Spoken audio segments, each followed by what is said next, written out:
ఇక్కడ నిల్చున్న జయశ్రీ జయప్రకాష్ను హత్య చేసింది అని నిరూపణ అయింది. నిన్నటిదాకా సంబంధం లేని అనవసరమైన విషయాలు చెప్పి నేరస్తురాల్ని కాపాడటానికి ప్రయత్నించిన అడ్వకేట్ బలరాము గారు ఇంతవరకు కోర్టుకు హాజరు కాలేదు అనేది బహిరంగంగా నేరాన్ని ఒప్పుకోవడమేనని మనవి చేస్తున్నారు.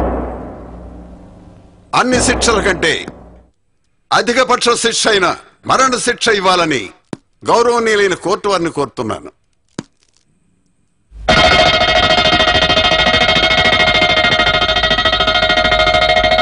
ఇంతవరకు జరిగిన ఈ కేసు విచారణలో ముద్దాయి తరపు న్యాయవాది బలరాం గారు రాకపోవడం వలన ఈ కేసు తీర్పు ఇప్పుడు చెప్పబోతున్నాను.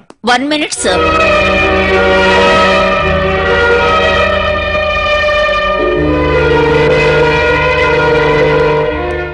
యువర్ ఆనర్, చట్టపూర్వకంగా ఈ కేసుకు ముగింపు రావాలంటే ఇంకొంతకాలం పడుతుంది. జయశ్రీ తరఫున వాదించడానికి అనుమతి కావాలని గౌరవనీయులైన కోర్టు వారిని కోరుతున్నాను. ఎస్, మాలతి వర్మ గారి కోరికను ఈ కోర్టు అంగీకరిస్తోంది. Thank you Rana. ఒక గుండెల్ని పిండేసే కన్నీటి గాథని ఈ రోజు కోర్టు వారికి చెప్పబోతున్నాను. నిన్నటి వరకు జయశ్రీ తరఫున వాదించిన లాయర్ బలరాము గారిని కొందరు దుండగులు అన్యాయంగా దారుణంగా కొట్టి హాస్పిటల్ పాలు చేశారు. ఈ అమ్మాయి నిరపరాధని నిరూపించడానికి తగిన ఆధారాలు కనిపెట్టి వారి వద్ద ఉంచుకున్నారు. ఆ ఆధారాలన్నీ గౌరవనీయులైన కోర్టు వారికి అప్పగించడానికి వస్తున్నప్పుడే అన్యాయంగా వారి మీద ఈ దాడి జరిగింది. I object your honour.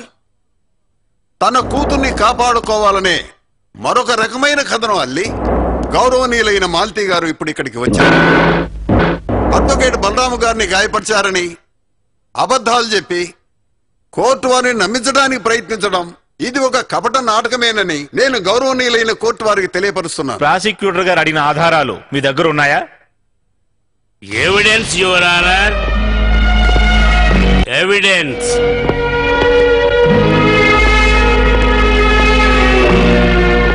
మీరు లోపలికి రాకూడదు.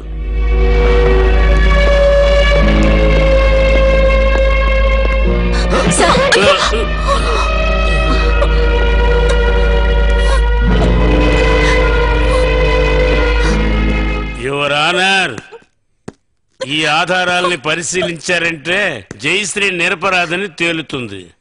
పరిశీలించండి, తెలుస్తుంది. ఇది జయప్రకాష్ డైరీ. ఇది అనాథాశ్రమం రికార్డు.